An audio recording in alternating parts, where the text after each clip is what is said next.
Good evening. Can y'all hear me? Since we're without our chair and our vice chair this evening, we're going to do a quick election for a chair pro tem for this evening. Can I have a nomination for chair pro tem, please? I'd like to make a nomination for us to have a chairman pro tem. Okay.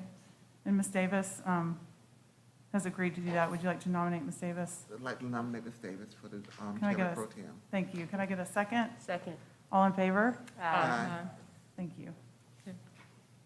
Welcome to the Planning Commission members, staff, and guests. We ask for your patience during this virtual meeting.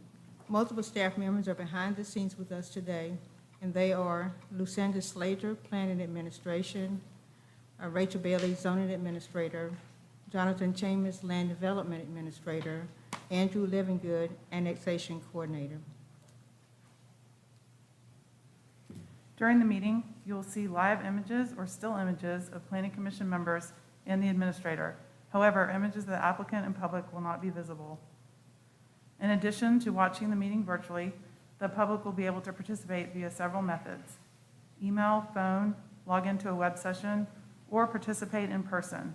And when participating, please provide your name for documentation purposes. To watch the meeting, the public may stream the meeting through City TV accessed at www.youtube.com/user/ColumbiaSCGovernment. The public may also submit letters and statements via email to cocboardmeeting@columbiasc.gov leading up to and/or during the meeting, as this account will be monitored during the meetings. Emails and letters sent during the meeting will be read into the record. Emails and letters received prior to the meeting have been forwarded to the commission. The public may participate via phone. You may call 855-925-2801. When prompted, please enter the meeting code 2130. And if you'd like to participate in person and you're here today to speak about a case, you must speak up when the chairperson calls for public comment. Staff, please call the roll. Mr. Cohn, Here. Ms. Davis, Here. Mr. Harp, Here. Ms. Hartz, Here. Dr. Mandel, Here. Ms. Thomas, Here. Mr. Tupper. Here. We have a quorum. Thank you. A brief review of the meeting's format. Applicants with requests before the Planning Commission are allotted a presentation time of 10 minutes. This time should include, but is not limited to, an overview of the project, case history, and any pertinent meetings held regarding the request. This time also includes all persons presenting information on behalf of the applicant, such as attorneys, engineers, and architects.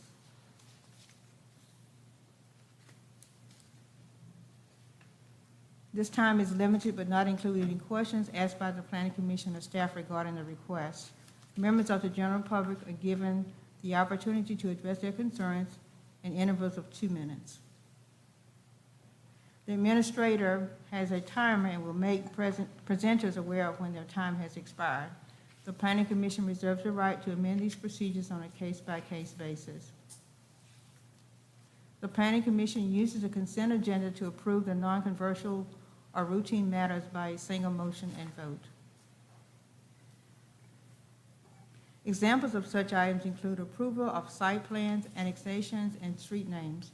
If a member of the Planning Commission or general public wants to discuss an item on the consent agenda, that item is removed from the consent agenda and considered during the meeting. The Planning Commission then approves the remaining consent agenda items.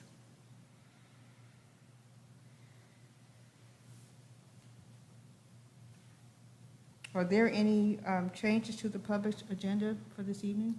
Yes, ma'am, there's a couple of changes. Case number 3, S-Plan-2021-0017, which was a site plan approval on Atlas Road, has been deferred. And case number 6, which is SN-2021-0004, a street name request, has also been deferred. Will the staff please read the consent agenda items for this evening? The first item on the consent agenda is to approve the September 13th, 2021 minutes. The second item on the consent agenda is SPLAT-2021-0086. This is 18.71 acres on the 4900 block of Broad River Road near Duck Grove Way. And it is a request for site plan approval for the construction of 187 lot attached single-family residential subdivision, Hunters Grove Phases 5 and 6. The properties were zoned RG2, FP, and C2 at the time of application. Is there anyone from the Planning Commission that would like to remove any item from the consent agenda?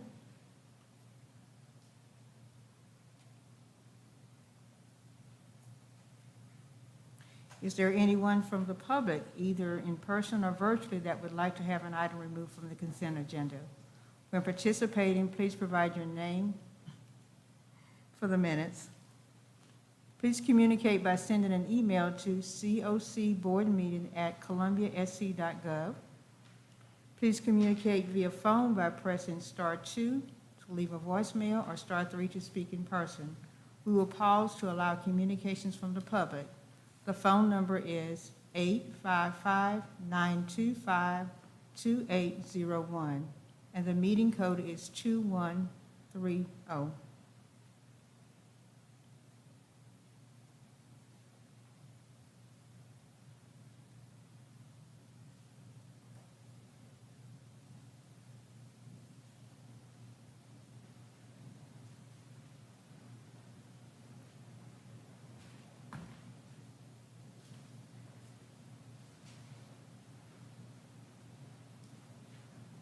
I don't have any emails that have come through.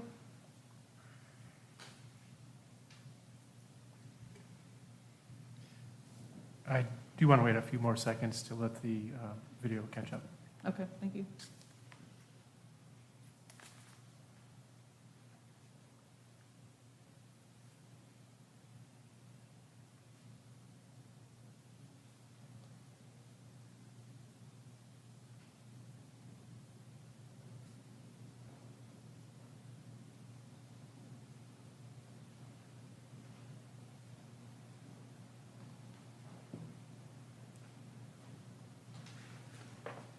I do not have anyone joining the call. Okay, thank you. Do I have a motion and second to accept the consent agenda subject to all conditions contained in the case summaries?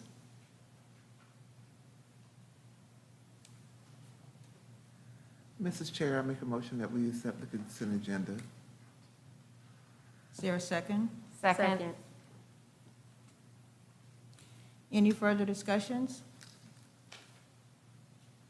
Hearing none, all in favor, let it be known by aye. Aye. All opposed? Motion passed.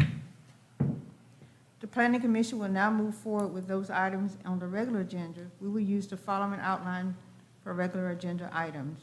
The administrator will introduce the case. The applicant will have 10 minutes to make a presentation. The Planning Commission may ask questions. The public will be allowed to participate via email, voicemail, voice in person, and via the web.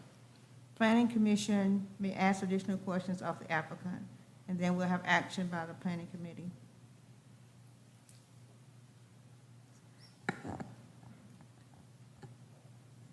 All right, the first case on the regular agenda is ZMA 2021-0007.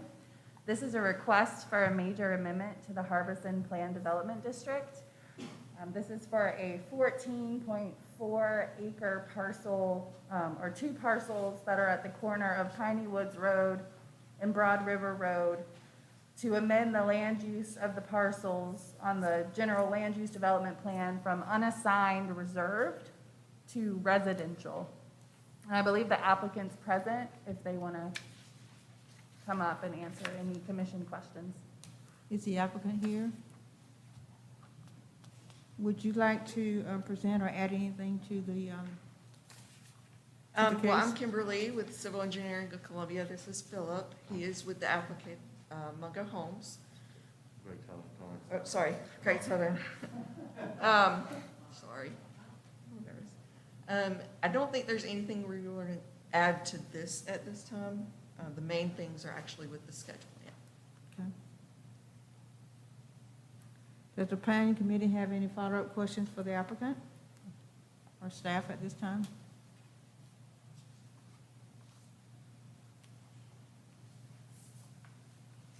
Okay, thank you. You can take a seat. Do y'all want to see any conceptual drawings or anything like that, or, I don't think we need that for the site you plan. know? Okay. Or for the rezoning, you may need to come up for the site plan.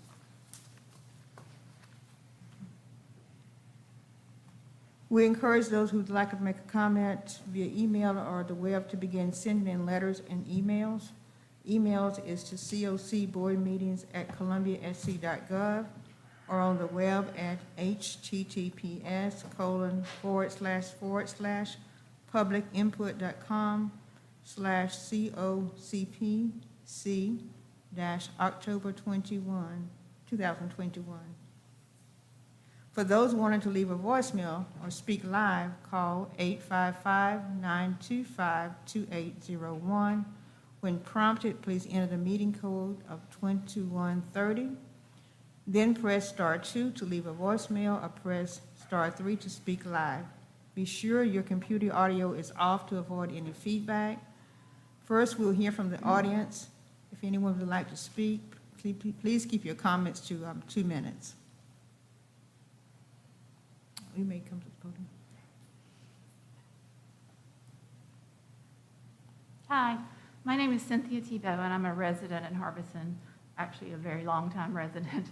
And many of us who purchased early on purchased under the HUD Small Towns Plan program.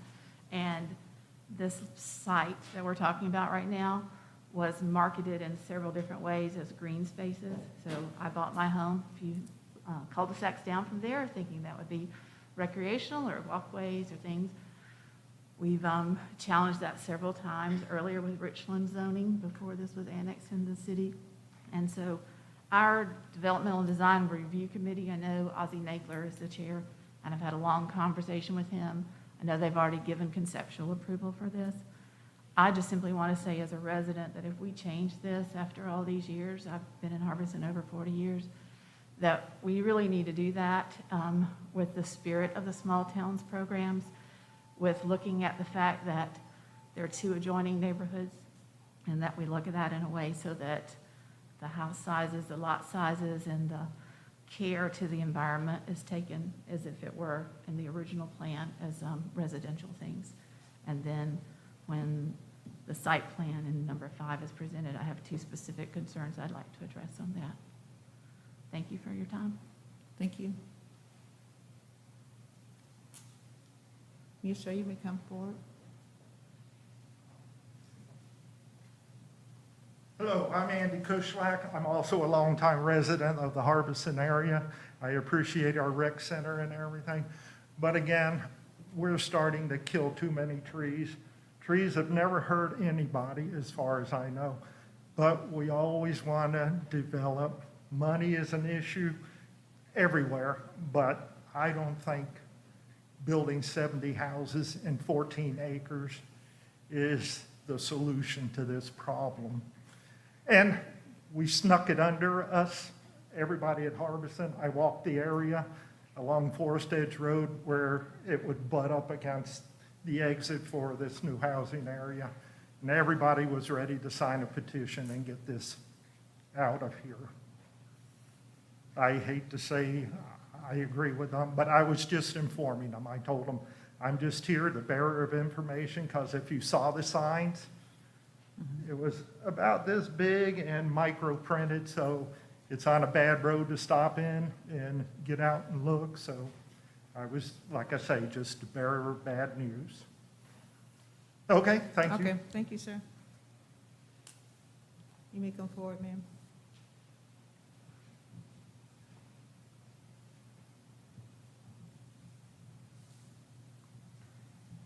Hello, can you hear me? Yes, ma'am. My name is Ruby Hall, and I am a longtime resident of Harbison also. And my property runs parallel to the site of development. And I have a couple of concerns. One is the congestion of the traffic on the road. There's a light at Broad River Road and also Piney Woods Road. And I think the entrance to this development is probably less than 200 feet from the traffic stop. And so therefore, it would cause a hazard for traffic. I have a problem with the connectivity of people going in and out of the new development. Also, I'd like to know if a traffic study has been done. So that is one of my concerns. Okay. Rachel, you have any comments on the traffic study? I am not sure on that, but Mr. Chambers can speak to that. The site plan comes up as number 5 on the agenda. Okay. Anyone else? Now we'll hear any comments that we received in writing. I have not seen any emails come through since we've gotten started. Are there any voicemails that we received as well as anyone calling in live?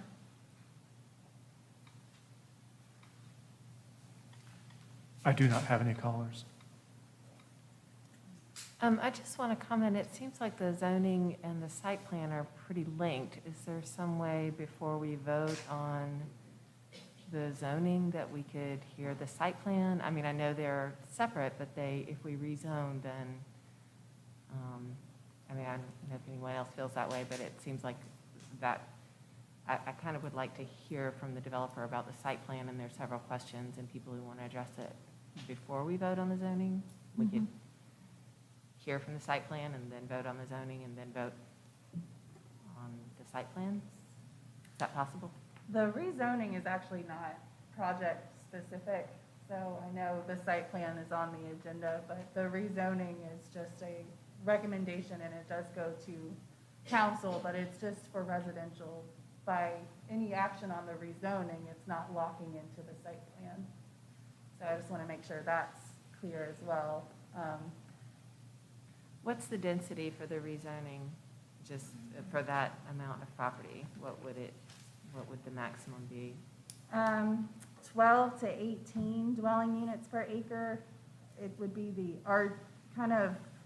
it would align with our previous RG2 under the old ordinance. Okay, I mean, that's fine. Would the applicant like to address any of the comments or questions that was raised by the public or by the commissioner?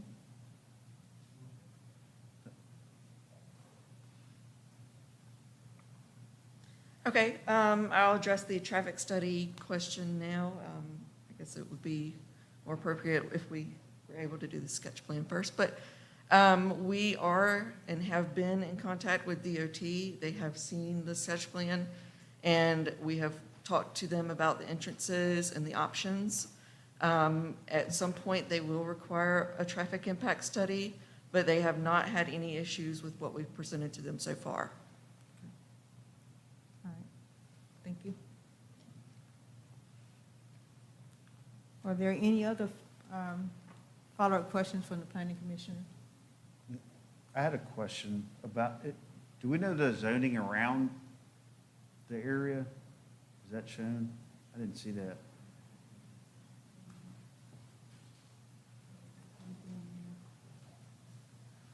It's the residential. It's Oh, within okay. that's the Harbison General Development Plan that's on the presentation. It's all within the Harbison Plan Development District. Gotcha. And then it has land use assigned to it within that.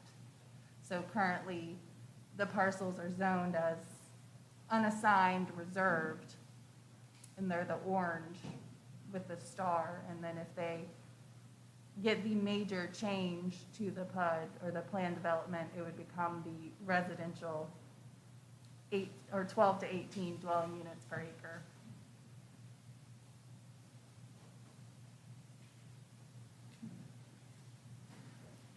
Any other questions?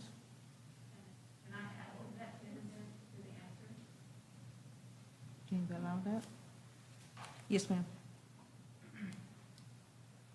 Just to answer your question, to the side that we're talking about with the traffic, it's residential, it's a long street with cul-de-sacs. To the other side of this property, there are smaller homes, East Grove Courts, that are off of Harbison Boulevard.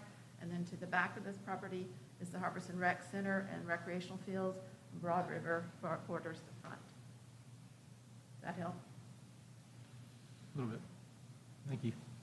Thank you, ma'am. May I please have a motion?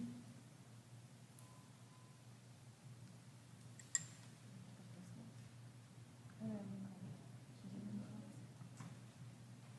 you did it. Y'all, someone wants to speak. I don't know. I think there was someone else that wanted to speak. That's okay. Yes, sir. If you could come forward, sir.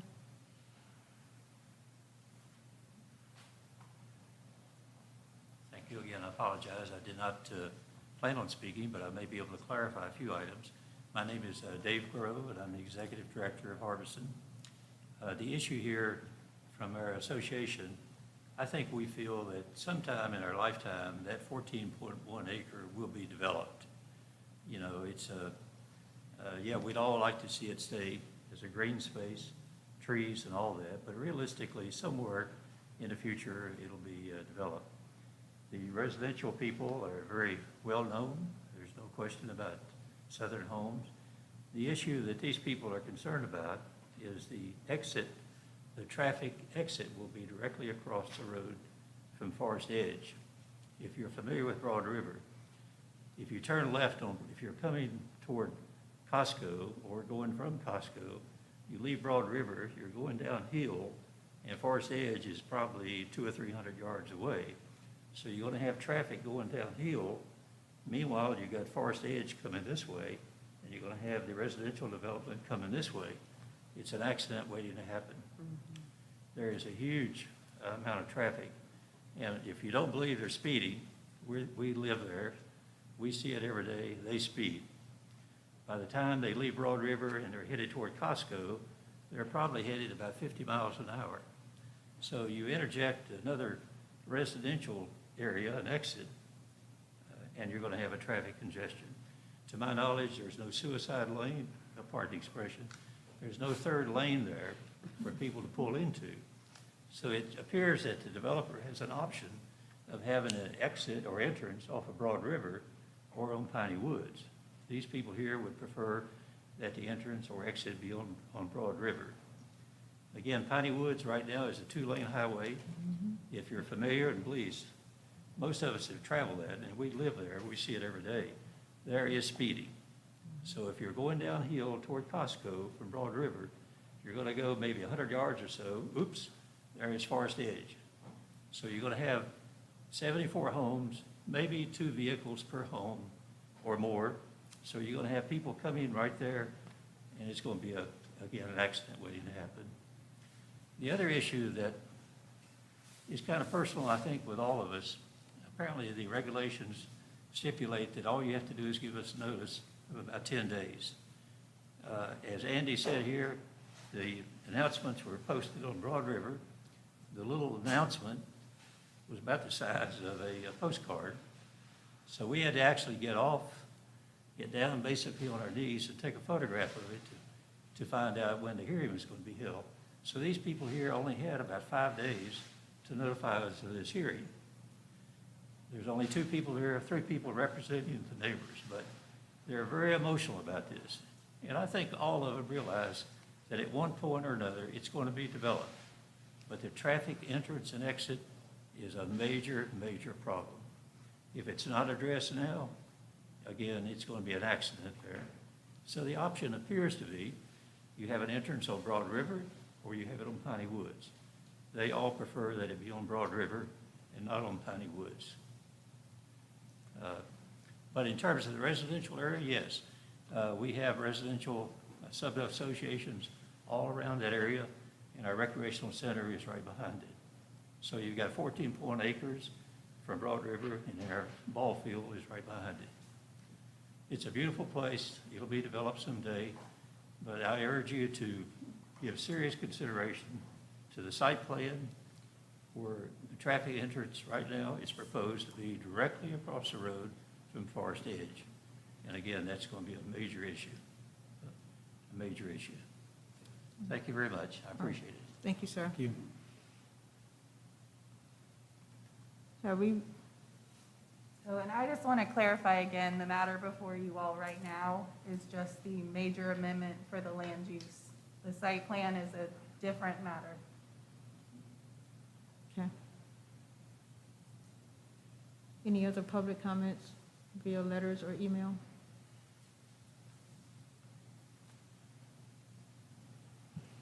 Okay, hearing none, we'll move back to, may I have a motion, please?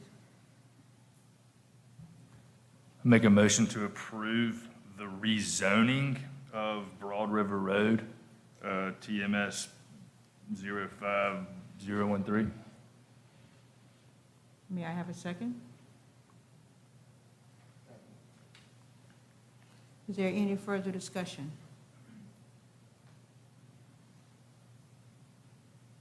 Hearing none, all those in favor, let it be known by aye. Aye. Any opposes? Motion carried. We will now have the staff call the next case, please.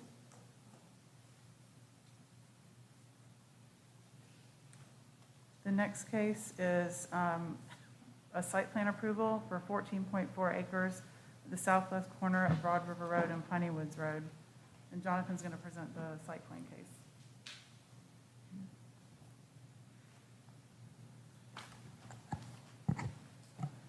Good evening.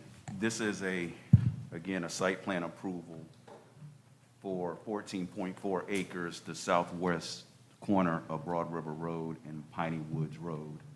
And this 14.4 acre parcel is located at the southwest corner of Broad River Road and Piney Woods Road. The proposed development will contain 74 attached single-family residences, and the lot sizes will be between 3,800 square feet and 4,600 square feet. A portion of the site will be retained as common area, and there will be walking trails will be provided for access to the existing Harbison trails. The proposed site plan has been reviewed by the Harbison Group. There are various comments contained in staff comments, and should the commission be inclined to grant the request, we would ask that they grant it subject to the staff comments found in the case summary. And the applicant is present and can elaborate on the case. The applicant, would you like to present or add any additional information to what the staff has introduced to us so far? And if so, to limit your presentation to 10 minutes, please. I just wanted to bring forward the pretty board. The color rendering of the site plan, and I just wanted to point out several things. We are going to be meeting a very, very, very stringent landscaping requirement. We're going to be keeping about 30% of the site as common area, most of it being undisturbed, especially in the wetlands down close to the bottom. I don't know if y'all can see that on that little site plan. And this side over here,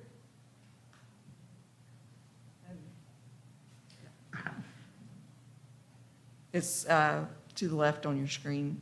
All of that is actually part of Harbison's group. It's their property that has a walking trail on it. We are adding several accesses to that walking trail to try and kind of promote activity throughout. We do have buffers that surround the entire property so that there will be screening from the roads. I do want to go back to the access. Like I said, we have been talking to SCDOT. We preliminarily give them the opportunity to look at it.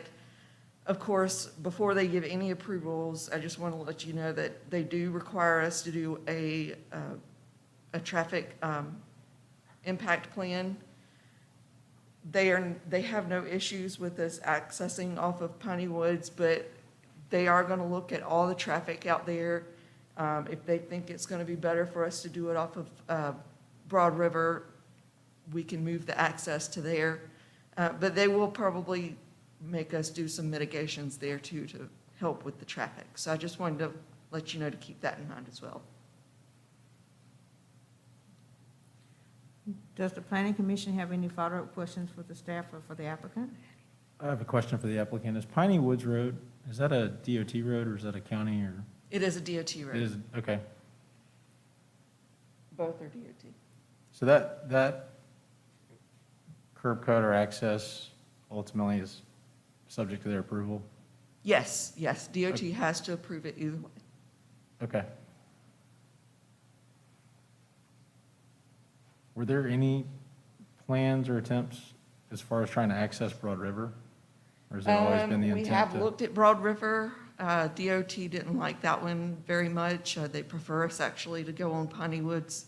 But like I said, they're going to make us do a traffic impact study. They're going to make us look at mitigations and all that to kind of help with the traffic issue out there. They do require us to tie in directly across from other roads just to kind of help with the traffic and stuff like that. So that's why we do have it tied in right across from Forest Edge. That was my next question, so. Oh. No, thank you. Okay, cool. So yes, that's why we do have it tied in right across from Forest Edge so that you have those straight across movements going on. Okay, thank you. All right? Thank you. We encourage those who,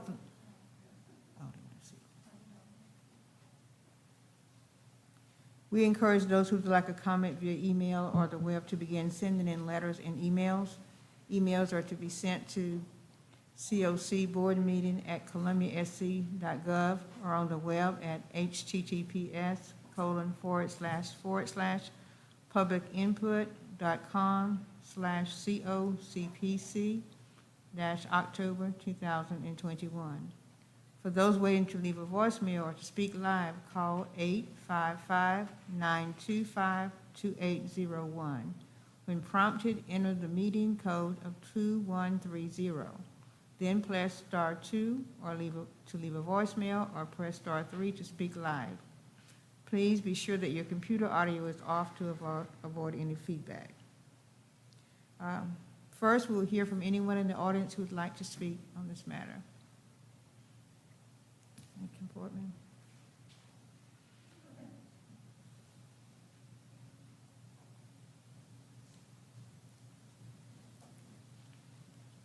Ruby Hall, a resident of Harvington. I do have a few questions on the development. We're not really aware of the development until we really saw the signs and really didn't have time to do very much research on it.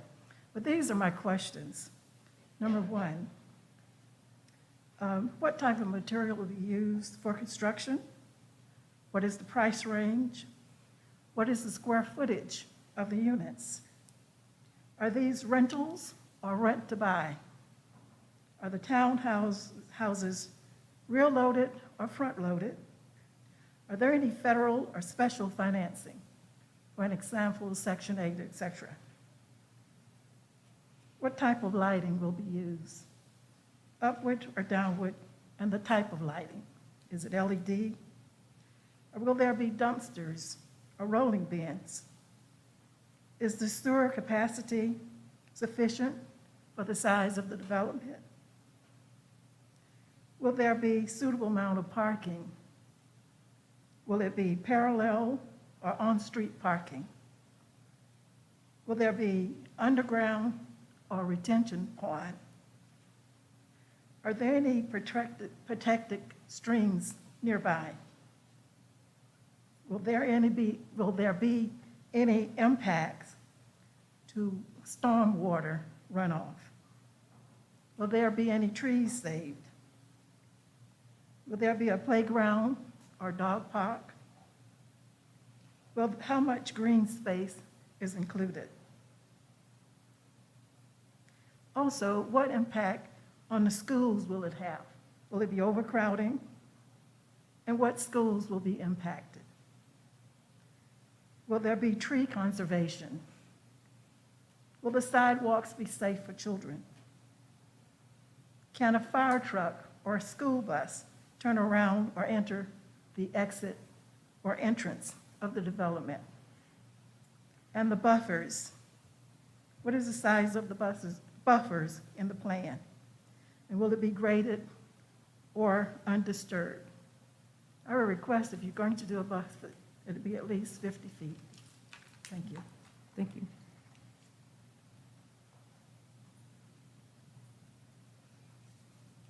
Hi, I'm Cynthia Tebow. As I mentioned earlier, I talked at length with Ozzie Nagler, who was one of the original Harbison planners. He's internationally known as an architect and planner. And our developmental design review committee did give conceptual approval to this site plan without any resident input. I personally spoke with 10 of my neighbors this weekend because, again, the short notice. All of them agreed that we feel like the traffic that we've talked about is a problem and the density is a problem. And in my earlier comments, I did ask you to try to consider the spirit of the plan of small towns planning.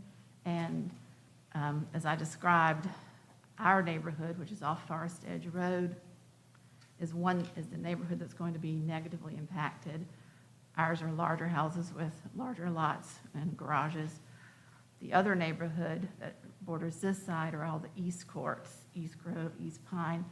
Those are smaller houses on smaller lots that most don't have garages, but they won't be impacted because of our walkway system that's already there, including a trail and a tunnel that goes under Broad River Road in case you want to walk to Harbison on that side. Behind us, the rec center, I don't think it can be built there. What they put as green spaces is what I understand from Ozzie Nagler is a flood zone, a floodplain. And so one of the things Ozzie talked about was that the DDRC does require the tree buffer around the edge and that there would be common areas inside. Now, as a Harbison resident, if you tell me there's common spaces, then I expect to see places for playgrounds, places for greenery. I didn't see any of that on the site map, and this is the first time I've seen that site map. So that would be my first request, that we look at the density. It's not comparable at all to either neighborhoods that it's decided. The traffic thing would be my second one. There should be no way that only entrance and exit is the Piney Woods location. Broad River Road, there's nothing else directly across that. We have 3 smaller Harbison neighborhoods that enter through Broad River Road a little farther down. To my knowledge, there's not been any problems with there. They've been there for years. And like I said, the rec center and the fields are floodplain. So the density, the idea of common areas being something other than a floodplain at the back up there. And then our DDRC requires the buffer that y'all talked about, the trees and things like that. But as a resident, I would like y'all to know that when I bought fully knowing that my property would be subject to our declaration of covenants and the restrictions. As a homeowner, I can't cut down a tree that's more than 3 inches in diameter without prior approval. And I do know sometimes a buffer zone for a home builder is very different from a buffer zone as a resident.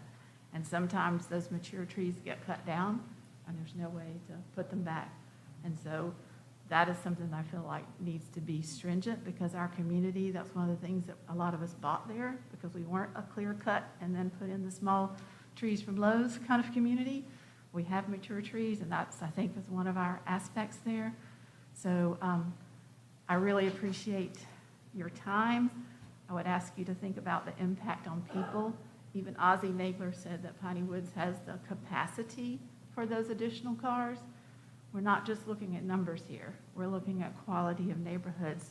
And those of us who've been there a long time thinking that was going to be recreational spaces, we're counting on you to make sure that it's something closer in line to the neighborhoods that are there and it's done in a way that's safe traffic-wise. Thank you, ma'am. We appreciate you. We're now here for comments that may have been received in writing. Do we have any comments? I have not received any emails on this matter. Okay, thank you. we have any comments received in voicemail as well as anybody calling in live? I do not. We had another person that wanted to speak. I'll ask that whoever is speaking, please limit yourself to 2 minutes. You may come forward, sir. And again, I'm Andy Cushline. I would ask the city of Columbia, what are you going to do are you going to reinforce the police station that's there now? And because we're adding 70-plus houses, is the fire station going to be updated too? Because again, that's a lot more area and a lot more people we have to look at than what's there right now. And again, it falls on the city of Columbia. Thank you, sir. And I saw a hand in the corner. Y'all agree? Okay, thank you. Would the applicant like to address any of the questions or comments that we've heard from the public?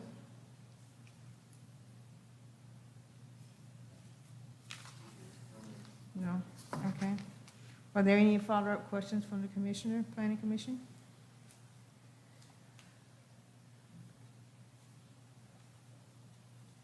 May I please have a motion?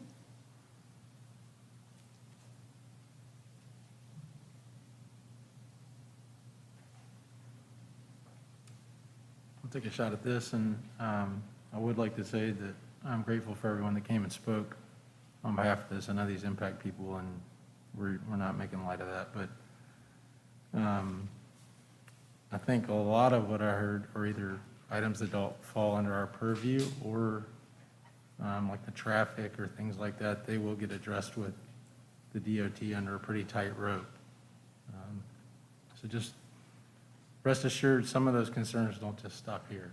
But having said that, I would make the motion that we approve the applicant's site plan for 14.4 acres at the southwest corner of Broad River Road and Piney Woods Road. And that is site plan review 2021-0088. Can we please add that it is subject to staff comments in the case summary? Yes, subject to all of staff's comments. Is there a second? Second. Is there any further discussion on the matter? All those in favor, let it be known by aye. Say Aye. Any opposed? Motion carried. Would the staff call the next case, please? Yes, that's going to bring us to 16.2 acres at 750 and 754 South Beltline Boulevard and the 1400 block of McKell Lane. And this 16.2 acre property is located in the 700 block of South Beltline Boulevard and the 1400 block of McKell Lane. The majority of the site is located in the floodplain and contains wetlands.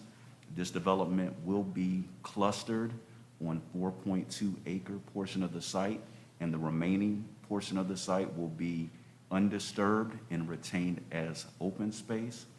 The proposed development will contain 19 single-family residences with lot sizes between 4,200 square feet and 6,300 square feet. And access to the residence will be through an alleyway along the South Beltline Boulevard and a cul-de-sac that will be constructed along McKell Lane. And should the commission be inclined to grant this approval, we would ask that they do it with staff comments. And I believe the applicant is present and can go into further detail about their application. Would that applicant like to present any additional information? Yes, ma'am. My name is Patrick Livingston, and I'm with Civil Engineering of Columbia. I don't really have anything to add to what Jonathan said. Only thing I would add is that we have had discussions with DOT. I know that traffic is a concern, and they don't have a problem with what we're doing. Granted, we modify one thing. The entrance and the two drives on South Beltline, we would turn those into one way. The southern one would be one way in, the northern one would be out. so there wouldn't be two full access drives there. And that would allow us to meet all their concerns with that one. And then Michael Drive access, with Michael Lane, excuse me, they had no issues with that one. Does the planning commission have any follow-up questions for staff or for the applicant? Were there homes here before the flood, or is this an undeveloped piece?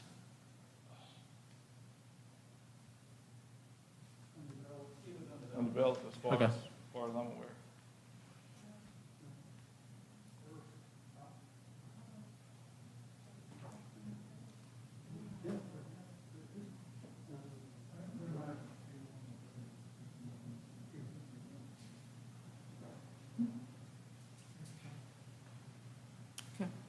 Thank you. We encourage those who would like to make a comment via email or via the web to begin sending in letters and emails.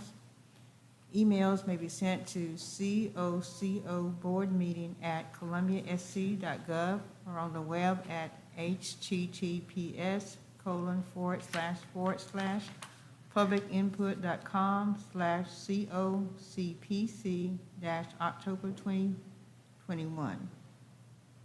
For those waiting to leave a voicemail or to speak live, call 855-925-2801. When prompted, enter the meeting code 2130. Then press star 2 to leave a voicemail or press star 3 to speak live. Please be sure your computer audio is off to avoid any feedback. First, we will hear from the audience. For those who would like to speak, please keep your comments to 2 minutes. You may approach the podium, ma'am.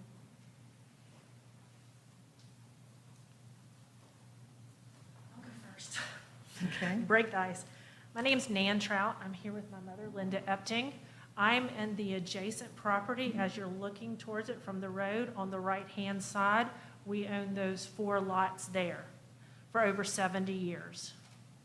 I have brought with me a planned development of that area from back in the 50s, so you can see what the city of Columbia had planned for that area and why we purchased those properties back then to build our home. There's 1 home on that house, and then next to us also is a large lot with 1 home on it. This lot did have 2 homes on it. It had a trailer at one point, and then it had a trailer on the other side. I do not pretend to know about developments, but I do know about this piece of property, and I do know about this area. This area is damaged because of the Gills Creek not being dredged when it needed to be dredged. And this property goes all the way to the creek. So this is an unusual piece of property that it actually crosses the creek while the city of Columbia owns the rest of it. I do not believe that somebody cannot develop this property, but they can develop properly. Around you, you will notice the size lots that surround all those areas. Those are large lots. There's some medium. It was planned like that. It was planned to have a diverse, different type of, lots. And we want it to remain that way. Now, I understand that to develop this, to make the most money, this would be the ideal way to do it. The most money. But you can still develop this property and make a lot of money if you'll spend the money on the infrastructure that needs to be there, like the road that goes through it. If you'll notice, Bright Avenue actually is on the side of that road. That road could be opened up and used. There could be a road that went from Michael to Bright Avenue. There's a clear road and area there. That could be used. That was part of the original development back in the 50s. I've made my little kindergarten version of a plan, and I'd love to share it with you. The other thing that I have a real big problem with is the homeowners association owning the rest of the property and not an actual person owning that property. What would that leave? Where would that be written in stone? Is that going to be a conservation easement? Are they going to sell that conservation easement? Are they going to make money off of that? Who's going to be in charge of this and be seeing it for the rest of its life? Because that's what it comes down to. There's also a place where they've decided they want to put a retention pond. That is a huge development when you have to start putting retention ponds in. There's plenty of drainage in there. There's a creek, there's an old pond area that needs to be cleaned out, and there's drainage directly there. And there is a huge easement that runs through there that has all the manhole covers. So there's plenty of drainage. We don't need any new ponds back in there. This has been tried before. I don't know if y'all are familiar, when Dreher took over a whole bunch of property, they had all those houses they had to get rid of. And they moved houses over to South Beltline. And they said, this is what we're gonna do. We're gonna tear down one house, and we're gonna move all these Dreher houses because we want to save them. Go by there. It's a wreck. It's awful. It's not anything what conforms to our area. So that's all we're asking, is we want to conform to that area. I'm looking at what I can do to my property. And I've told the residents there that I believe, and so does everybody else, I cannot find anybody that's for it in our group or around us. I've said, if this is how South Beltline's gonna go, then this is how I will also go. So, and the Turvilles next to me have agreed that if this is the way that South Beltline's turning, because we don't want to live there and it end up like the other Beltline where the road is right here, or Rosewood where you step out onto the road. And that's what it's going to end up being. And we just truly don't want that. And I have almost died right there. And there's an accident right there at that intersection at Bright. And you can call DOT and ask them how many times they have to replace the sign at the end of our street, because people drive through and drive over South Beltline onto the other side and wreck their cars in our yard all the time. Thank you. So if anybody has any questions about that area, I'm the one to ask, or my mom. We've been there the longest that we can find. So thank you for listening to me. I appreciate it. Thank you. Thank you very much. Any other public comments? Please try to limit your remarks to 2 minutes, please, Yep. sir. Hey, I'm Mark Cox. I'm on Michael Lane. My house backs up to where the houses that are built on this development will go. I moved to Michael Lane about 10 years ago and was amazed by the wildlife and the beautiful trees and wetlands behind me. I've walked back there. It's all swampland. It's lots of beautiful preserved wetlands. We were devastated in 2015 when the flood came through. It hit our front yards. 2 streets down on Timberland and Glen Haven, the whole entire street was underwater. And we helped them rebuild. You could see all of our neighbors helped them rebuild. Michael was covered in water as well, but we rebuilt that too. We're still dealing with the sewers and the water, but we continue to grow as a community. When COVID hit, we continued to grow as a community, and we're not against growth. We're not against development. We're not against things getting better and moving forward. We've been actually excited that the zoning board on August 30th switched our lots from small lots to 15,000 square foot lots. And that was a real big deal to us after all the growth we've been through in the last 5 years. To learn that on August 20th, this was submitted to get grandfathered into the old zoning really hurt us deep after we've grown so much. These houses between 4,200 and 6,300 versus the 15,000 square foot that we have now grown into. We're a community that's been hit. We're a community that wants to grow, but we know that this density based on 16.2 acres is only 4 acres usable. And with this being submitted on the 20th, this is to get land that was not meant to be this way grandfathered into a zoning that's there now. So we hope y'all keep that in mind and that our community continues to grow up and not stay stagnant. Thank you.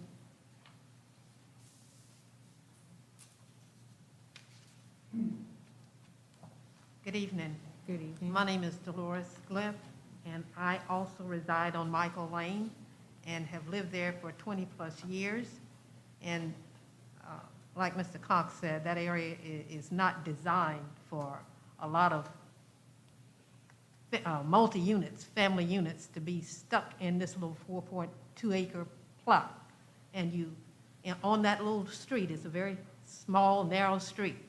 And when you try to crowd that much in to that smaller area, my backyard is still suffering from the flood of 2015 because, again, that Gill Creek was never addressed like it should have been. And so my backyard still has water when it rains coming up in the yard. And so when you want to put that many more houses in that area, most of it is wetland, it's floodplain. You're diminishing the quality of life of the people that have lived there for so many years. And I think that's a travesty. Thank you.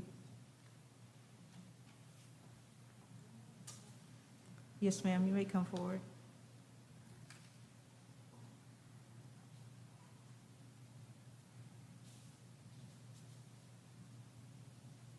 My name is Joan Gathers, and I live at 817 South Beltline.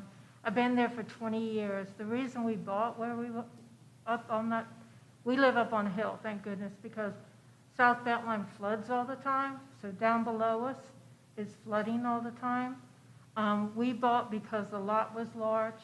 We've lived in the neighborhood. We want to keep it as large lots. The plans, I mean, I'm very upset about trying to put 19 homes on 4 acres. I vote no. Thank you. Thank you. Any other comments from the audience? We will now hear the comments that have been received in writing.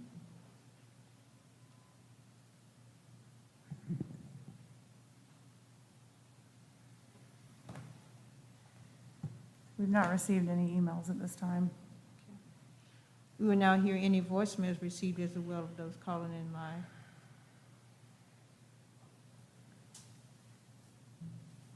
I do not have any callers on the line. Thank you. Would the applicant like to address any of the concerns that was expressed? Any questions from the public? Thank you. Are there any follow-up questions from the Planning Commission? Madam Chair, this is for the 2 items that were presented by Ms. Trout. I think we need to put those on the record as exhibits A and B, which looks like a proposed site plan of the property, as well as an older plat of the area, as exhibits A and B for the record. Okay. So is this I A? only got one. Is this A or B? That will be A. Okay. I'll come and get those and share them around. There weren't enough copies for everybody of both plans.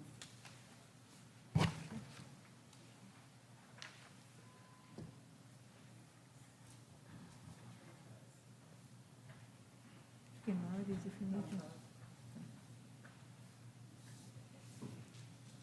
No, thank you. Just to clarify, if this was approved, they would not be able to build, so they're basically building on 4 of 16 acres. Yeah, I already saw that one, I hadn't seen that. And they would not be able to build on the other 12 acres, correct?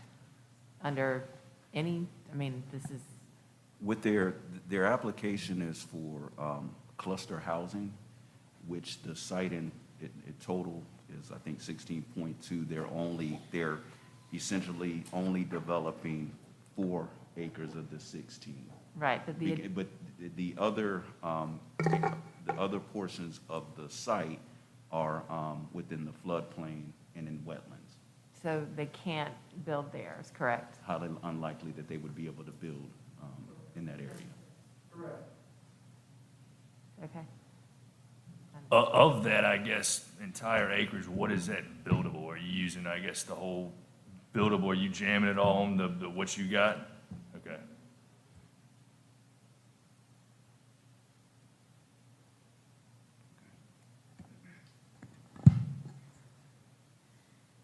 Madam Chair, I did get an email in the last couple of minutes. If you don't mind, I'll read that for the record. Please do. This is from Stacy Newham about the South Beltline property.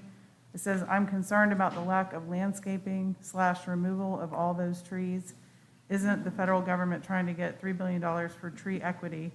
This development is going to contribute to, quote, global warming, unquote, and make our neighborhood hotter by removing all those trees, which in turn costs us money on more electricity, which in turn is bad for the environment as well." That's the end of the email.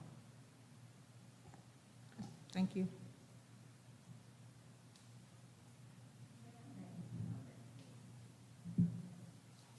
Do we have,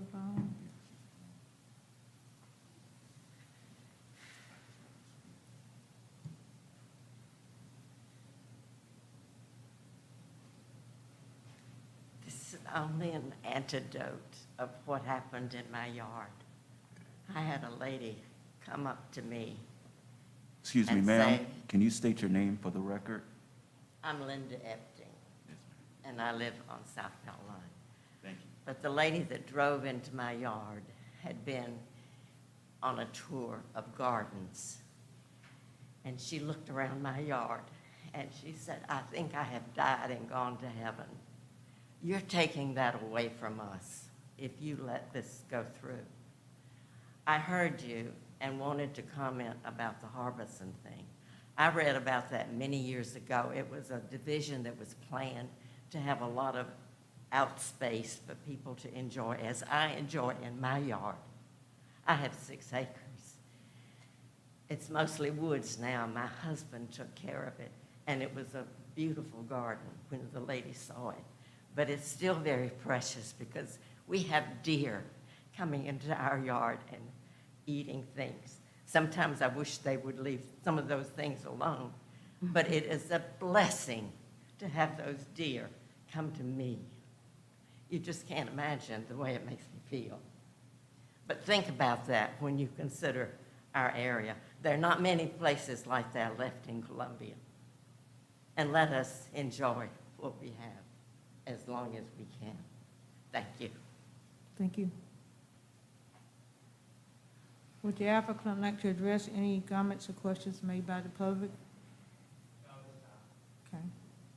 Are there any other follow-up questions from the planning committee?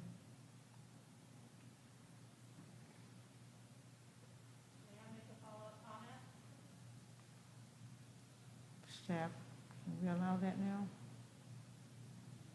I think we've closed the public comment period. Yes, I'm sorry, ma'am, we've already closed. Okay, thank you, ma'am. May I please have a motion?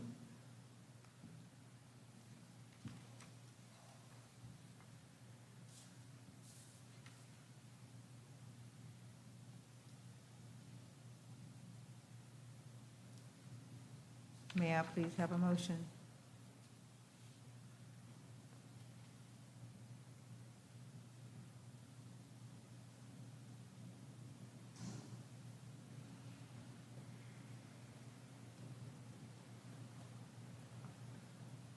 May I please have a motion? Before we make a motion, I do have a question. Sure. Were the residents nearby consulted with for any input in this? Please come to the microphone to answer the question. My name is Wyman Bowers. I'm with the Fire Custom Homes. We had 2 meetings with the neighborhood association. Yes, sir. Okay. I'm going to follow up with the closest homeowner to the property. You need to come to the microphone if you're going to speak. As the closest homeowner to the property, I got a piece of paper on my mailbox, not even in it, 2 days before the only meeting that we've had. And on top of that, we weren't alerted to any of the changes with the zoning that he was grandfathering into. So we had no idea of that and had to do research within like 4 days to figure all of this out. Part of why.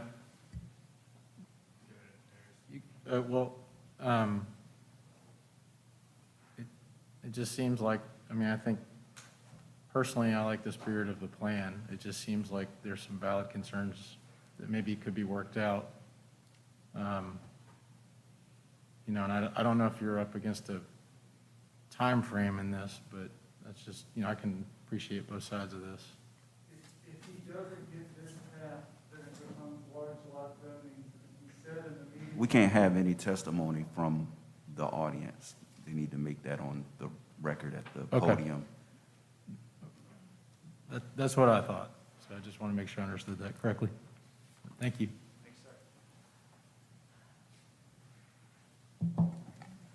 And I just want to put on the record that, yes, the parcel is RSF1 under the new ordinance, but cluster housing is allowed under the new ordinance as well. So it wouldn't have changed old or new. I didn't mean to cut you off.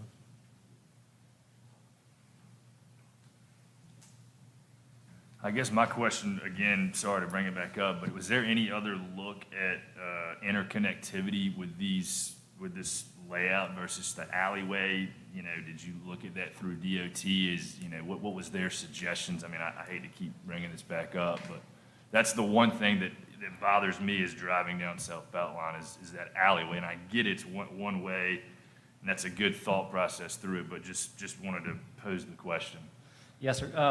DOT actually was very pleased with our proposal because if you didn't have the alleyway there, each individual lot would have access to South Beltline. So by doing it this way, you're decreasing the number of access points to South Beltline. And so the impact on the traffic and on the residents is actually better because we have the alley than it would be if we didn't have the alley. And I guess, was that Bright Street ever brought up? No, Did sir. I mean, I guess it's pretty low. They probably didn't want to involve that, or what was? Yes, so that was another parcel that's owned by another individual and wasn't part of this proposal. Okay, it just looked like it was not owned by somebody, but that's fine. You're good. I see what you're saying. Yes, thank you. Yep.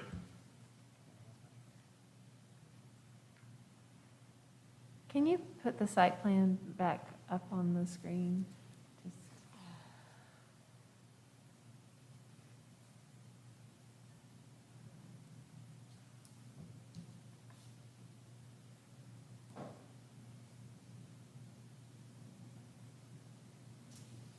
Yeah, I guess my concern again remains the size of the lots in comparison to the neighborhood. And I also hear that concern, and visually you can look at it and see how narrow those lots are and how crammed they are in there. It doesn't seem consistent with the rest of the neighborhood. So.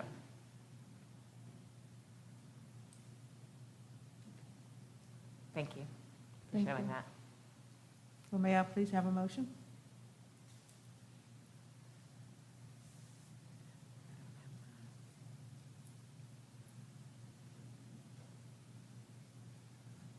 I have a question for staff. By a motion, if there was a deferral to afford them the opportunity to try to come up with something more amicably, the zoning of being able to cluster would still remain the same? Correct. Okay.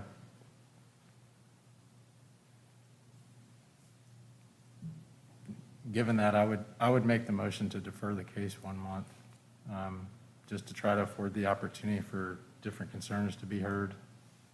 I do like the spirit of what you're trying to do, and it seems like maybe there's a way, you guys can find some common ground before we would make a motion one way or the other that would maybe potentially set you back. So having said that, I would put forth the motion that we defer the applicant's site plan review at 750 and 754 South Beltline Boulevard on the 1400 block of Michael Lane. I'll second. Is there any further discussion on the matter? Madam Chairwoman, just for clarity, they're going to defer, and is there any direction with regards to a deferral? My direction would be to try to meet with some of the residents or the community association there with regard to just the lot size and the layout. I don't want to represent either way, but that would be my suggestion, and then we can hear it again. I will say that I think it needs to be comparable to what's currently there. As far as the new site plan that we will review, it needs to be comparable to what's already in that community.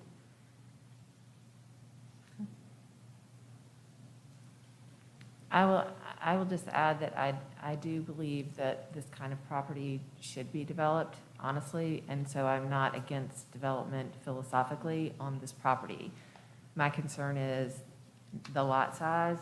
I do not think it needs to be 100% compatible. I'm not concerned about some level of density. This seems like more than it should be. So I would imagine there might be a compromise that unfortunately would not make the developer probably as wealthy as they would be, and probably might not make the neighborhood as happy as they would be, but I would not vote for this. And so if I had any direction, it would be some compromise that would be something in between. I would concur with that. Just for the record, we would just want to state that this cluster housing provision is permitted under the current and previous zoning. Okay, thank you. All those then in favor of the motion, say aye. Aye. Aye. Any opposed? Motion carried. Will the staff present the next case?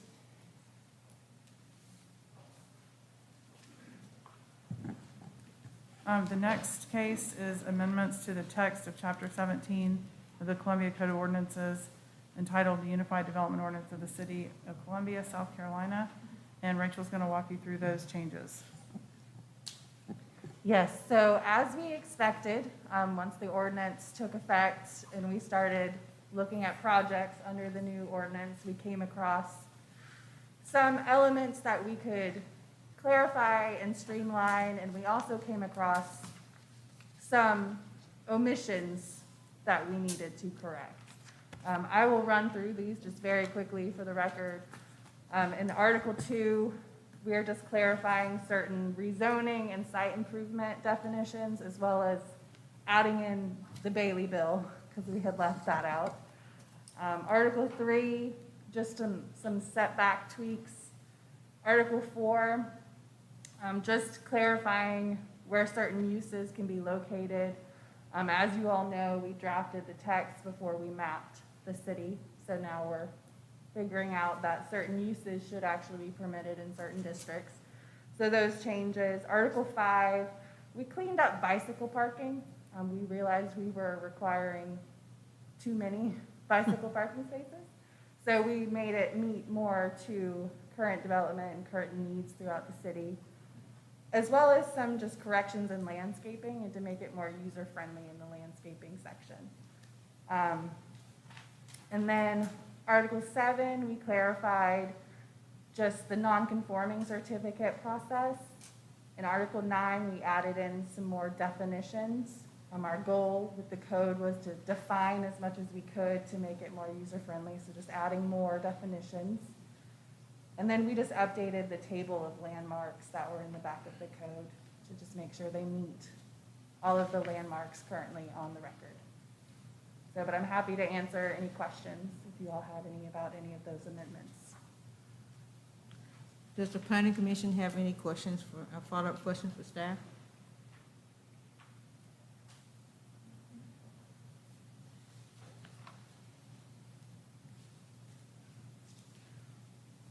We will now open up the public comment period.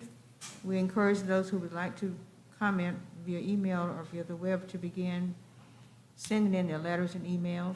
Emails should be sent to cocboardmeeting@columbiasc.gov or at the web at https://publicinput.com/cocpc-October 2021. For those wanting to leave a voicemail or speak live, call 855-925-2801. When prompted, please enter the meeting code 2130, then press star 2 to leave a voicemail or press star 3 to speak live. Please be sure that your computer audio is off to avoid any feedback. Is there anyone in the audience who would like to speak or comment on any of the recommendations? And please leave your comments for 2 minutes. I don't think we have anybody here. Have we received any comments in writing? I've not received any emails about this item. We'll now hear for any voicemails or any, for those calling in live. Since we've not had any folks showing up to speak here presently, I'm going to wait just a little bit to verify there's no one online.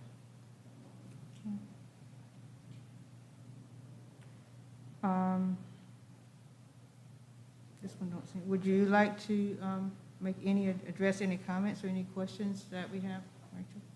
No, ma'am. Are there any follow-up questions from the planning commission?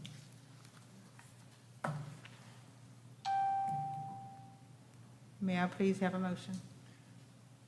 Madam Chair, I'm going to wait just about 15 more seconds. Okay, To we'll verify. just the wait a follow-up. moment. Okay, thank you.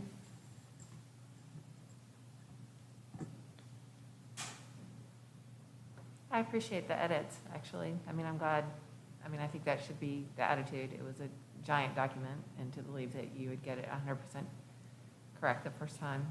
So I'm glad that this is the appropriate way to think about it, is that we'll make shifts as things. Yeah, with the text being approved 2 years ago and then coming into effect.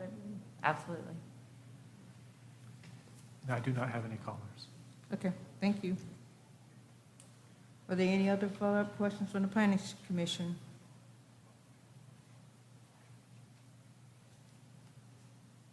May I please have a motion?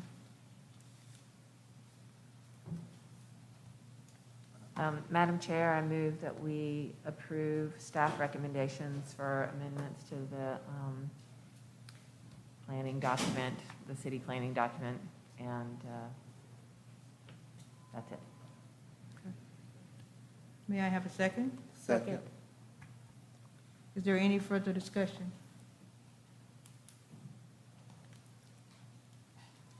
Hearing none, all those in favor say aye. Aye. All opposed, say no. Motion carried. Are there any other business for tonight? I don't think we have any other business this evening. If there are no other business, then may I have a motion to adjourn? So moved. Second. Second. All those in favor, let it be known by the sign aye. Aye. Meeting is now adjourned.